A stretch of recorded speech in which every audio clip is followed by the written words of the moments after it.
الحمدللہ وکفی والسلام علی عبادہ الذین اصطفیٰ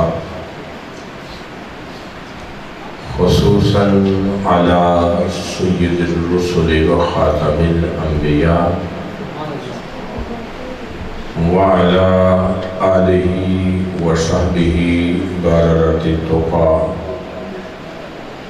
اما بعد فاعوذ باللہ من الشیطان الرجیم بسم اللہ الرحمن الرحیم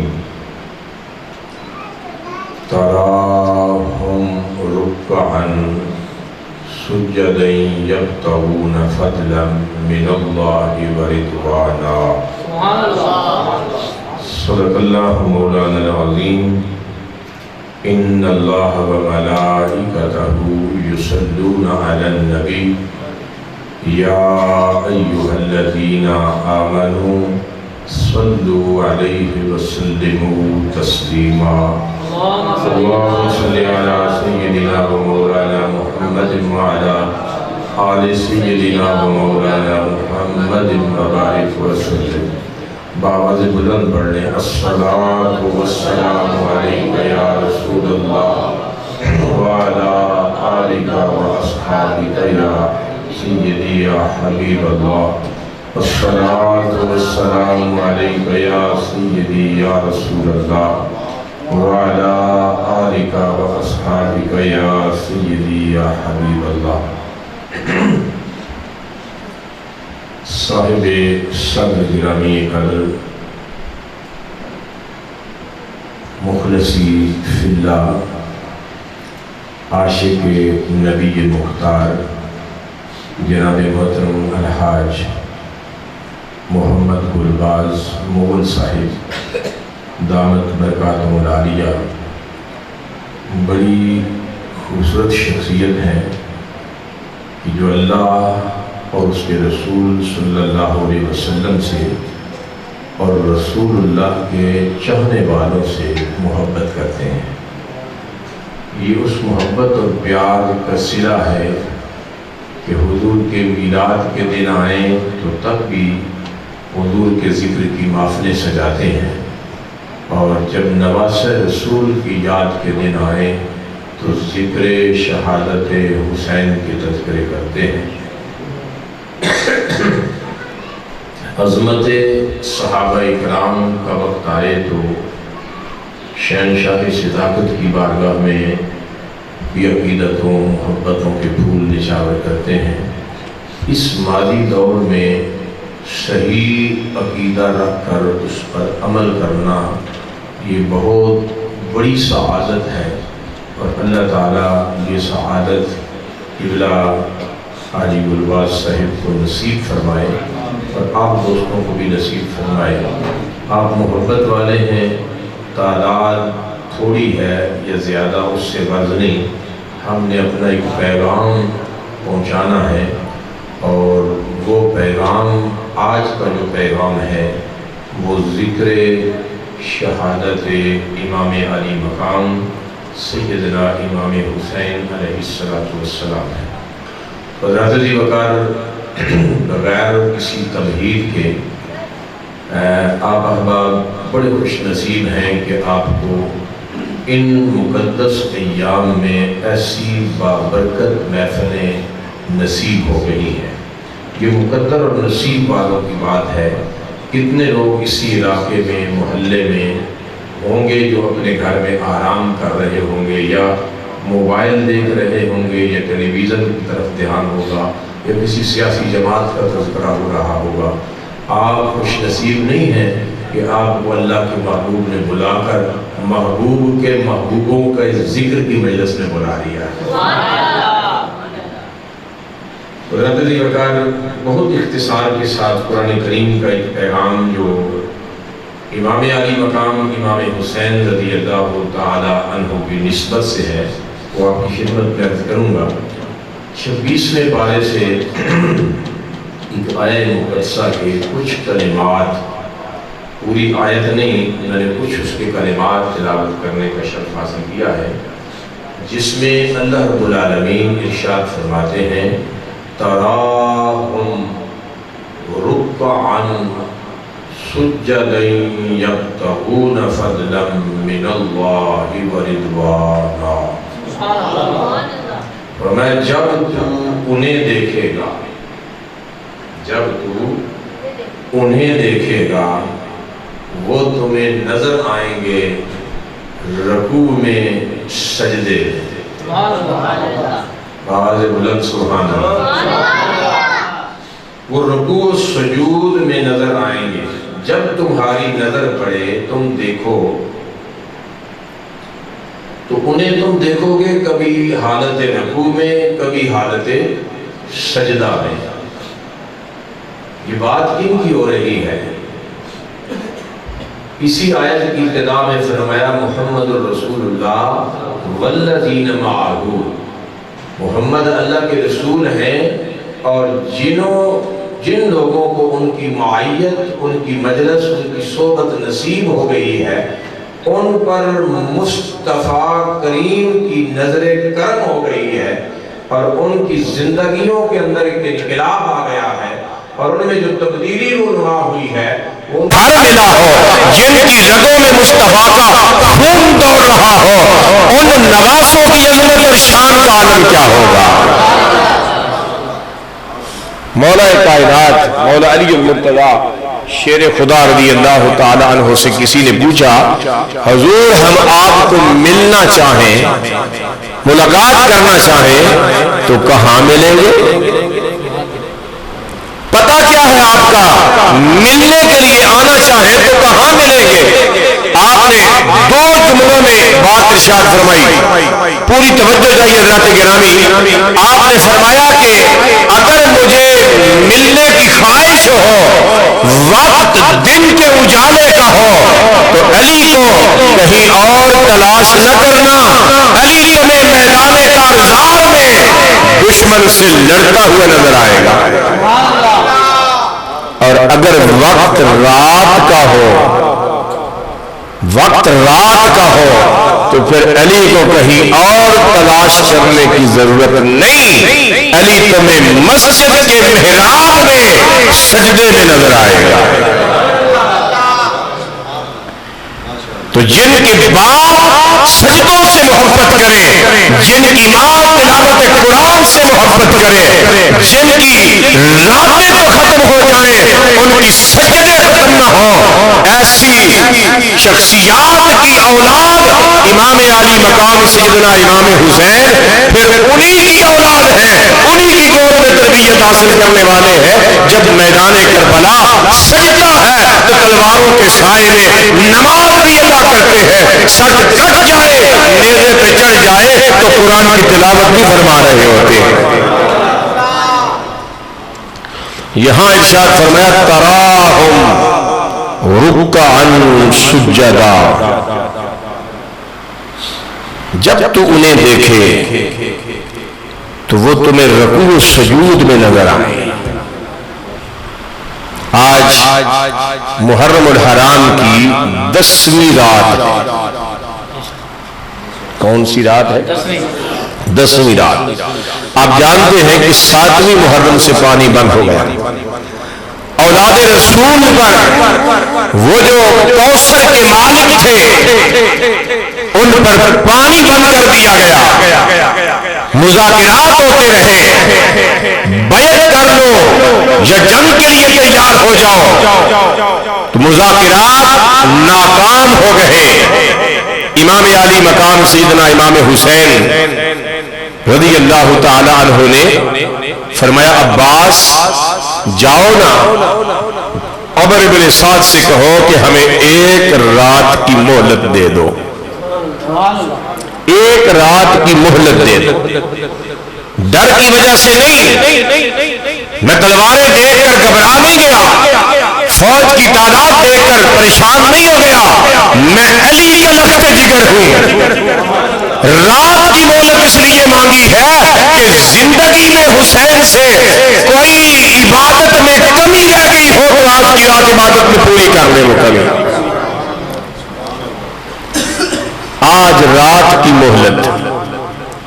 آخری رات جس طرح آپ اور میں اس رات میں موجود ہیں، صبح 10ویں محرم کا سورج طلوع ہونا ہے۔ آج کی اس رات میں شہزادہ رسول، جگر گوشہ بطول، امام علی مقام سیدنا امام حسین رضی اللہ تعالیٰ عنہ تمام بیویوں کو وصیت فرما کے، تمام لوگوں کو اپنے اپنے ٹھکانوں پہ سلا کے اپنے خیمے میں آئے، اور اپنے خیمے میں آ کے کبھی رکوع کرتے ہیں، کبھی سجدہ کرتے ہیں، کبھی رب کی یاد کرتے ہیں، اور کبھی قرآن کھول کے قرآن کی تلاوت فرما رہے ہیں۔ ساری رات اسی طرح گزر رہی ہے۔ رات کا پچھلا پہر ہوا تو سیدہ کائنات کی لاڈلی بیٹی سیدہ زینب سلام اللہ علیہا اپنے خیمے سے نکل کر خیمہ حسین میں آئیں، اور کیا دیکھتی ہیں کہ آقا حسین رب کے قرآن کی تلاوت فرما رہے ہیں۔ دو زانو ہو کر ریگزار کربلا پر بیٹھ گئی اور آقا حسین کے چہرے کو دیکھنے لگی۔ سیدنا امام علی مقام امام حسین رضی اللہ تعالیٰ عنہ نے جب یہ منظر دیکھا تو آپ نے قرآن کریم کی تلاوت کو روکا، اپنی بہن سیدہ زینب سے مخاطب ہو کے فرمایا، میری بہن آج کی رات تیری زندگی کی آرام کی آخری رات ہے، کل میرا امتحان تو ختم ہو جائے گا، کل شام سے تیرا امتحان شروع ہوگا، شاید پھر تمہیں نیند نہ آئے، جا آج کی رات حسین تجھے کہتا ہے کہ آرام کر لے، آج تو آرام کر لے، شاید تجھے پھر آرام کرنا نصیب نہ ہو۔ سیدہ زینب رو کے عرض کرتی ہے، ویر حسین مجھے اپنے دروازے سے دور نہ کیجیے، آپ بھی تو جاگ رہے ہیں، میں بھی جاگنا چاہتی ہوں۔ فرمایا میری زندگی کی جو آخری رات ہے میں رب کے قرآن کی تلاوت کر رہا ہوں۔ فرمایا حسین تو قرآن کی تلاوت کرتا رہ، میں تیرے چہرے کی زیارت کرتی رہوں گی۔ سیدہ زینب رضی اللہ تعالیٰ عنہا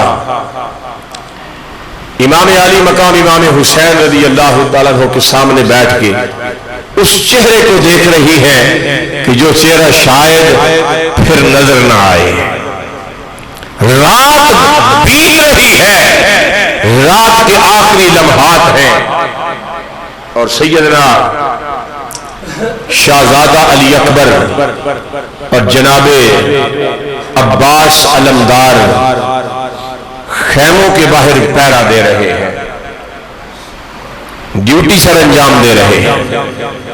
سحری کا وقت ہو گیا، ندا آئی، میرے آقا حسین کی آواز گونجی، اکبر کہاں ہو میرے پیارے، آج آذان سناؤ، فجر کی آذان۔ وہ آذان فجر کیسی ہوگی جو آذان سنانے والا شہزادہ علی اکبر ہوگا، شہزادہ علی اکبر ہوگا، اور سننے والی مستورات ریگزار کربلا سے جب یہ آواز گونجی، آج تو بدلی نمازیں اذانیں بدل گئی ہیں، اسلام وہی ہے مگر دکانیں بدل گئی ہیں۔ کون سی آذان شہزادہ علی اکبر نے میدان کربلا میں دی تھی؟ وہی آذان جو بلال نے کعبے کی چھت پر کھڑے ہو کر دی تھی،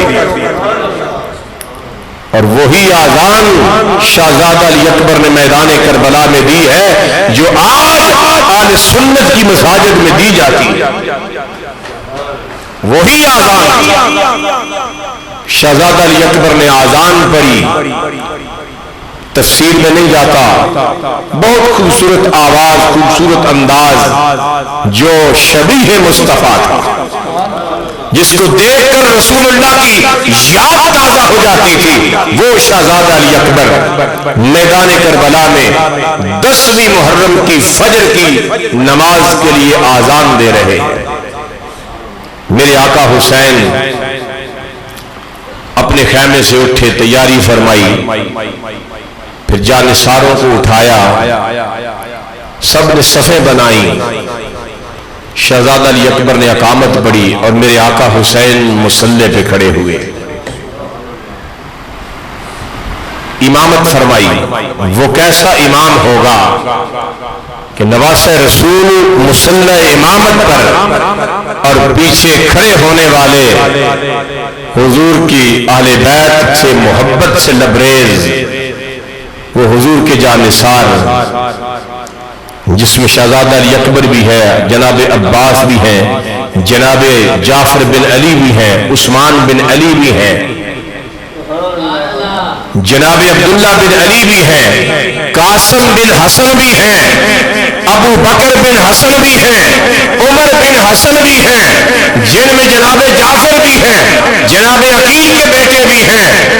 اس نماز کا اندازہ کریں کہ کتنی خوبصورت نماز ہوگی۔ میرے امام حسین نے فرمایا، اکبر آج تیری آخری اذان تھی، حسین کی آخری جماعت ہوگی۔ میدان کربلا میں فجر کی نماز پڑھی گئی، میرے آقا امام علی مقام سیدنا امام حسین رضی اللہ تعالیٰ عنہ اس پوری رات میں نہیں، 56 برس کی عمر میں آپ کی پوری سیرت اس بات کی گواہ ہے کہ کبھی نماز کے لیے مصلی پہ کھڑے ہوتے ہیں، کبھی تلاوت قرآن کرتے ہیں، ساری زندگی رکوع و سجود میں گزر گئی، اور آج آخری وقت بھی آیا تو آپ نے تلواروں کے سائے میں نماز پڑھ کے بتایا، لوگوں میں تو کربلا میں آیا ہی اس لیے تھا اس نماز کو بچایا جائے۔ اگلا جملہ سنیے، تراہم رکعا سجدا یبتغون فضلا من اللہ ورضوانا۔ فرمایا یہ رکوع و سجود کیوں کرتے ہیں؟ اللہ کے دوستوں سے دوستی کیوں کرتے ہیں اور دین کے دشمنوں سے دشمنی کیوں کرتے ہیں؟ ان کے سامنے کیا چیز ہے؟ ان کا مطمع نظر کیا ہے؟ رب گواہ ہے اس بات کا۔ فرمایا یہ وہ لوگ ہیں جو صرف رب کا فضل تلاش کرتے ہیں اور اس کی رضا کے متمنی ہیں، ان کے پیش نظر اور کوئی چیز نہیں۔ یہ نماز اس لیے نہیں پڑھتے کہ کوئی انہیں نماز پڑھتا دیکھے تو کہے بڑا نمازی ہے۔ یہ صدقہ و خیرات اس لیے نہیں کرتے کہ کوئی انہیں صدقہ و خیرات کرتے ہوئے دیکھے بڑا سخی ہے۔ یہ جہاد اس لیے نہیں کرتے کہ کوئی انہیں تلوار اٹھا کے میدان کارزار میں چلتا ہوا دیکھے تو کہے بڑا غازی ہے۔ نہیں، یہ سارے کام موت اس لیے کرتے ہیں کہ ان کا رب ان سے راضی ہو جائے۔ بولیے، ان کا رب ان سے بآواز بلند، ان کا رب ان سے راضی ہو جائے۔ اور میرے آقا حسین کربلا میں یہی سمجھانے آئے ہیں اپنے نانے کی امت کو کہ اللہ کو راضی کیسے کیا جاتا ہے، رب کیسے راضی ہوتا ہے۔ دوستو، ہم تو کوئی ہمارا فوت ہو جائے نا تو ہم کیا کہتے ہیں؟ اللہ کی رضا کہتے ہیں نا بھائی، رب کی رضا، اور بندہ آگے سے کہتا ہے جی بس رب کی مرضی۔ یہ ہماری زبانی بات ہے، ہمارا زبانی یہ دعویٰ ہے، لیکن اللہ کی رضا پر راضی ہونا یہ بہت مشکل کام ہے۔ بولیے، میں سمجھانا چاہتا ہوں کیونکہ حضرت تصوف سے تعلق رکھتے ہیں، کیونکہ صوفیاء کے ساتھ جن لوگوں کی محبت ہوتی ہے، اہل تصوف کا اپنا ایک طریقہ ہے بات کو سمجھانے کا۔ تو حضرت علی وقار نے تصوف کے حوالے سے ہی تصوف پر سب سے پہلی لکھی جانے والی کتاب قوت القلوب، شیخ ابو طالب مکی علیہ رحمہ، جن کی کتاب کے حوالے داتا گنج بخش علی حجویری نے کشف الموجود میں دیے، وہ فرماتے ہیں کہ رب کی رضا یہ کیا ہے؟ فرماتے ہیں یہ رضائے الہی ایک مقام ہے، اور بندہ اس مقام کو جو حاصل کر لیتا ہے اس پر اللہ کی انوار و تجلیات برستی ہے۔ پوچھا حضرت اس کی وضاحت کیا ہے؟ تو آپ نے ارشاد فرمایا کہ اس کے 3 درجے ہیں۔ کتنے درجے ہیں؟ 3 درجے ہیں۔ سنیے، پہلا درجہ ہے ترک الاختیار قبل القضاء، یعنی کہ اختیار ہو قضا کے ٹالنے کا، مگر قضا کو نہ ٹالے، اس کی رضا پر راضی رہے، اس کی رضا پر راضی رہے، یہ مقام رضا ہے۔ اختیار ہو اسے استعمال میں لے آئے تو وہ مقام رضا نہیں، وہ مقام رضا سے نیچے آ جاتا ہے۔ مقام رضا یہ ہے کہ اختیار ہونے کے باوجود رب کی رضا پر قائم رہے۔ توجہ ہے، اب میدان کربلا چلے۔ 7ویں محرم سے 10ویں محرم تک پانی بند ہے، نہر فرات تھوڑے سے فاصلے پر بہ رہی ہے۔ میرے آقا حسین کون ہیں جانتے ہو؟ نواسہ رسول ہیں، ولیوں کے بادشاہ ہیں۔ ولی تو ان کے قدموں کی ٹھوکر سے بن جاتے ہیں، اس مرتبے پر فائز ہیں کہ اگر فرات کو اشارہ کرتے تو وہ اپنا رخ بدل کر خیموں سے گزر جاتی۔ زمین کربلا پر قدم کی ٹھوکر لگاتے پانی کا چشمہ نکل آتا، ہاتھ اٹھ جاتے دعا کے لیے، اللہ آسمان سے رحمتوں کی بارش کا نزول فرما دیتا۔ 72 جانثار آپ کے ساتھی موجود ہیں۔ میرے آقا حسین جنگ کرتے تو وہ 22,000 کا لشکر میرے آقا حسین کا بال بھی بیکا نہیں کر سکتا، لیکن میرے آقا حسین میدان کربلا میں یہ درس دینے آئے ہیں نانے کی امت کو کہ میں سب کچھ برداشت کرتا ہوں لیکن رب کو راضی کر رہا ہوں، اللہ کی رضا چاہتا ہوں۔ میرا رب راضی ہے تو میں ہون و محمد کی قربانی دے رہا ہوں۔ میرا رب راضی ہے، جوان اکبر کی لاش اٹھا رہا ہوں رب کی رضا کے لیے۔ میں اپنے بھائی عباس کے بازو قلم ہوتے دیکھتا ہوں لیکن رب کی رضا پر راضی ہوں۔ میں سب کچھ لٹا کے بھی اس کی رضا پہ، بولیے، اس کی رضا پہ راضی ہوں۔ میں تو چاہتا ہوں کہ وہ راضی ہو جائے، میرا رب راضی ہو جائے۔ حسین یہاں کرامتیں دکھانے نہیں، استقامت دکھانے آیا ہے، رب کی رضا پہ راضی رہنے آیا ہے۔ دوسری بات فرمایا کہ ترک الاختیار قبل القضاء، یہ پہلا درجہ تھا کہ اختیار ہونے کے باوجود رب کی تقدیر پر راضی رہنا، یہ مقام رضا، اس کا پہلا درجہ۔ اور کئی لوگوں کے تو یہیں پہ آ کے معاملات ختم ہو جاتے ہیں۔ شیخ نجیب سہروردی علیہ رحمہ، آپ کا بیٹا بیمار تھا اور آپ کی زوجہ محترمہ چھوٹا سا معصوم بچہ تھا، لے کر آئی، کہنے لگی حضرت لوگوں کے لیے دعائیں کرتے رہتے ہیں، ذرا اپنے بچے کے لیے بھی دعا کریں، یہ بیمار ہے صحت یاب ہو جائے۔ آپ نے فرمایا کہ میں رب کی رضا پہ راضی ہوں۔ کیا؟ رب کی رضا پہ راضی ہوں۔ ملک الموت آ گئے بچے کی روح قبض کرنے کے لیے۔ جب بچے پر نزع کا عالم طاری ہوا نا تو شیخ نجیب سہروردی علیہ رحمہ جب اس منظر کو دیکھا تو بچے کی محبت اور پیار نے مجبور کیا، اس انداز میں اوپر دیکھا آسمان کی طرف، اللہ نے اپنے ولی کی دیکھنے کی وجہ سے تقدیر بدل دی، تقدیر بدل دی۔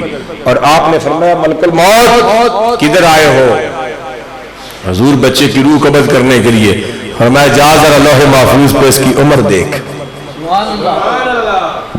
لوح محفوظ پہ دیکھا تو بچے کی عمر بدل چکی تھی، موت کا وقت ختم ہو چکا تھا، منسوخ ہو چکا تھا یہ حکم۔ حیران ہو گئے، بیگم کہنے لگی کہ یہی کام پہلے کر لیتے، جب میں کہتی رہی اب بچہ بالکل تڑپنے لگا تو آپ نے یہ کمال دکھایا۔ آپ نے فرمایا اللہ کی بندی تو نہیں سمجھی، میں رب کی رضا پہ راضی تھا پر بچے کی محبت نے مجھے مجبور کر دیا، اس لیے میں نے رب کی تقدیر کی طرف دیکھا۔ اب توجہ چاہیے، حرمت کا تیر لگتا ہے علی اصغر کو، حسین کے ہاتھوں میں ہے 6 ماہ کا علی اصغر۔ خون کا فوارہ نکلتا ہے، زمین کی طرف جاتا ہے، ہاتھوں پہ اٹھا لیتے ہیں، عرض کرتے ہیں مولا جیسے تو راضی حسین بھی اسی طرح راضی ہے، جیسے تو راضی ہے نا حسین بھی اسی طرح راضی ہے۔ اور وہاں یہ نہیں عرض کی مولا میرا 6 ماہ کا علی اصغر ہے کیا بنے گا، عرض کرتے ہیں مولا جیسے تو راضی حسین بھی اسی طرح راضی۔ یہ تو ایک اصغر ہے، ہزاروں اصغر تیرے دین کی سربلندی کے لیے قربان ہو جائیں۔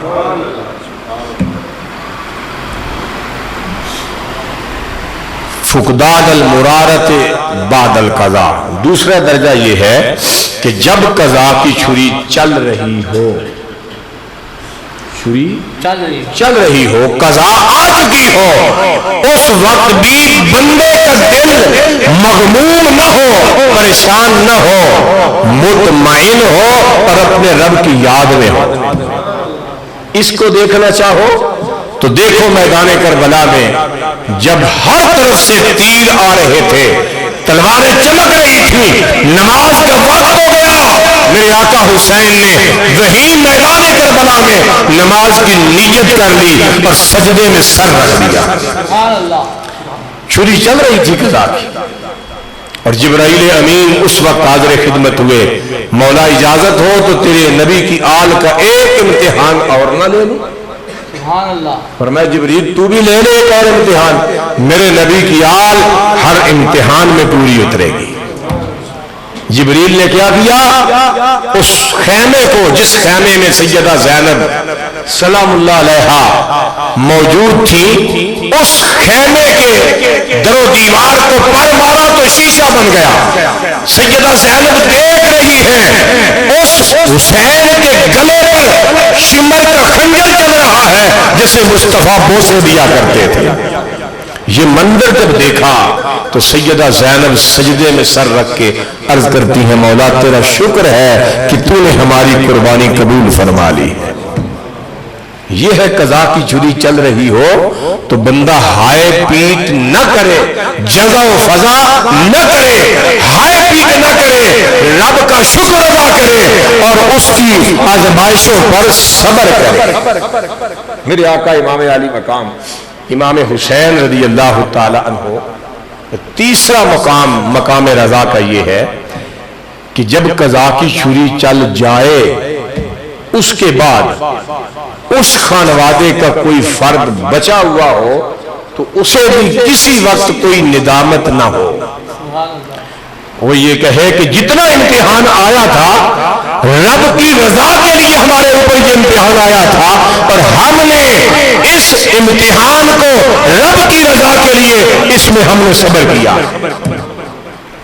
یہ ہے بعد میں بھی خیال نہ آئے، اور اس کا خیال اس واقعے سے لگایا جا سکتا ہے کہ امام زین العابدین سید سجاد واقعہ کربلا کے بعد مدینہ منورہ میں جب آپ آئے تو کچھ وقت تک آپ لوگوں میں رہے، پھر آپ کا دل نہیں کرتا تھا عوام میں رہنے کا، تو آپ نے تھوڑا بستی سے باہر جنگل میں ایک چھوٹی سی جھونپڑی بنا لی، وہاں اللہ کی عبادت میں لگے رہتے تھے۔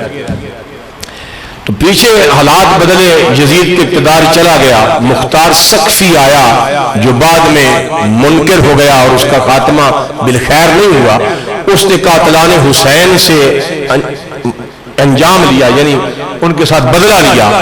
تو اس میں سے ایک شخص جس کے پیچھے اس کے فوجی لگے ہوئے تھے وہ دوڑ رہا تھا فوج سے جان بچاتے بچاتے، سامنے دیکھا تو خیمہ زین العابدین ہے، پیچھے دیکھا تو فوج ہے مختار سقفی کی، وہ پکڑیں گے تو مار دیں گے۔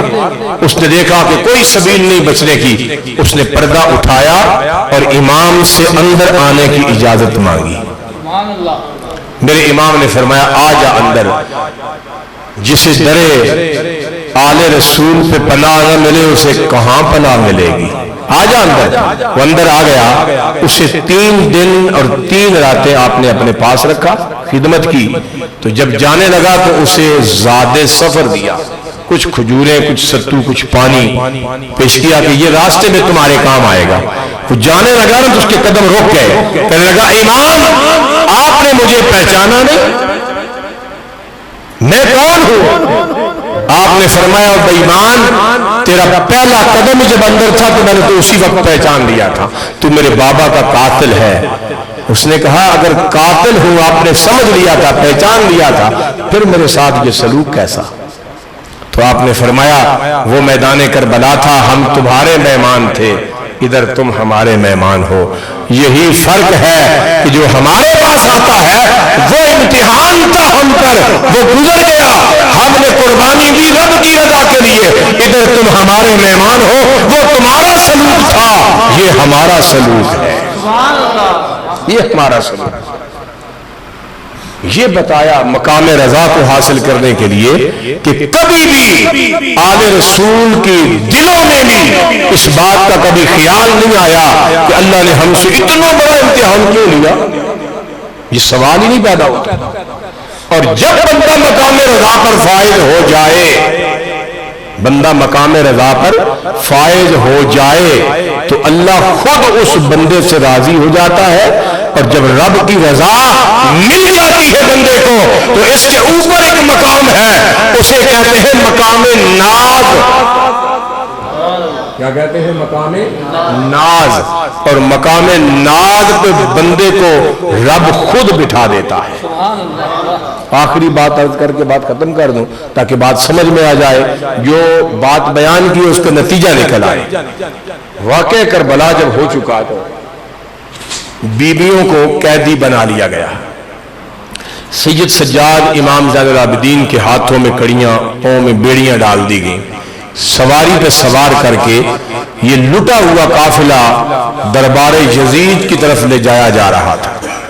7 یزیدی فوج کے سپاہی بھی تھے، مختلف شہروں سے، مختلف جگہوں سے یہ قافلہ گزرتا ہوا دربار یزید تک پہنچا۔ راستے میں ایک ایسا واقعہ پیش آیا جو ہمیں مقام رضا اور مقام ناز سمجھانے کے لیے کافی، بس وہ ایک واقعہ صرف سمجھیے، واقعات تو بہت ہوئے ہیں لیکن صرف ایک بات، آپ کا یہ لٹا ہوا قافلہ ایک بازار سے گزر رہا تھا، غالباً وہ دمشق کا ہی بازار تھا، تو ایک بوڑھی عورت لاٹھی ٹیکتی ہوئی آئی، قافلے والوں کو روک کے کہتی ہے قافلے والوں، کوئی تمہارے اندر ڈاکٹر، کوئی طبیب، کوئی حکیم ہو، میرا ایک بیٹا ہے جوان، 18 سال کی عمر ہے، زندگی اور موت کی کشمکش میں ہے، اس کا کوئی علاج کر دے۔ شمر نے جواب دیا مائی اس قافلے میں کوئی ڈاکٹر نہیں، کوئی طبیب نہیں، کوئی حکیم نہیں، جا چلی جا اپنے بیٹے کے علاج کے لیے کہیں اور کسی حکیم کی تلاش کر۔ جب مایوس قدموں سے مائی پلٹی نا تو اس کی آنکھوں میں آنسو جاری ہو گئے کہ آج جوان میرا بیٹا زندگی اور موت کی کشمکش میں ہے، اس کے علاج کے لیے مجھے کوئی حکیم بھی نہیں مل رہا۔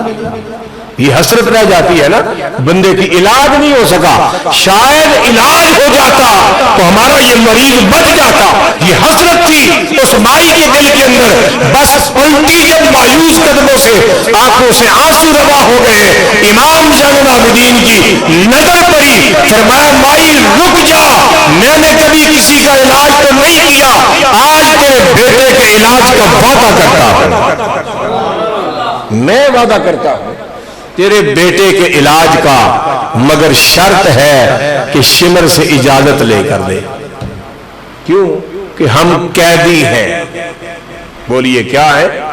قیدی ہیں، اور قیدی بھی ایسے نہیں تھے، اگر چاہتے تو زنجیریں بھی ٹوٹ سکتی تھیں، لیکن وہ ترک الاختیار قبل القضاء، رب کی رضا پہ راضی تھے۔ شمر نے کہا زین العابدین کیسے تو اس بیمار کو علاج کرے گا، میں نے تو آج تک نہیں سنا کہ تو حکیم بھی ہے۔ آپ نے فرمایا تو نے میرا علاج نہیں نہ دیکھا، آج میں نے وعدہ کیا ہے اجازت بھی دے، ساتھ بھی چل، میرا علاج بھی دے۔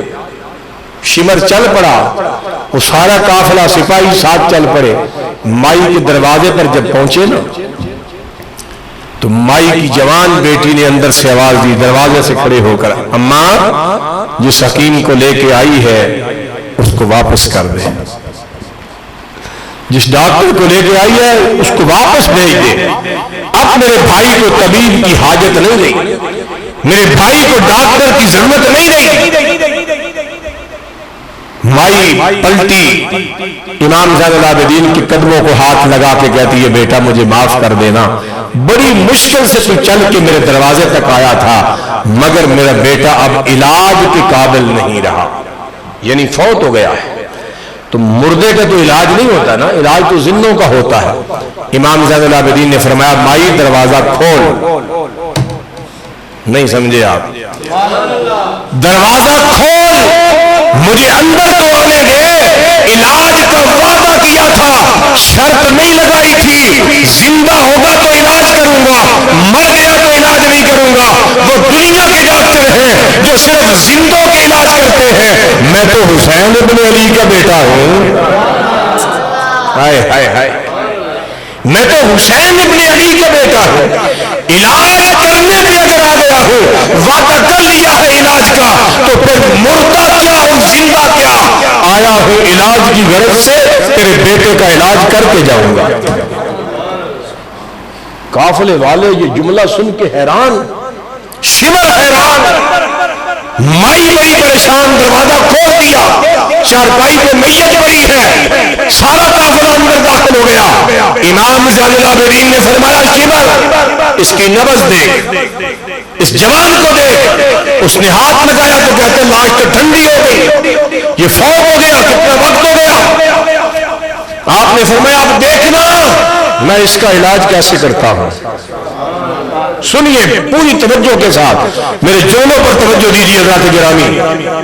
اس نے کہا اے زین العابدین اتنا ہی علاج کرنے والا تھا, اتنا ہی علاج کرنے والا تھا تو ادھر کربلا میں علاج کیوں نہیں کیا, کربلا میں علاج کیوں نہیں کیا.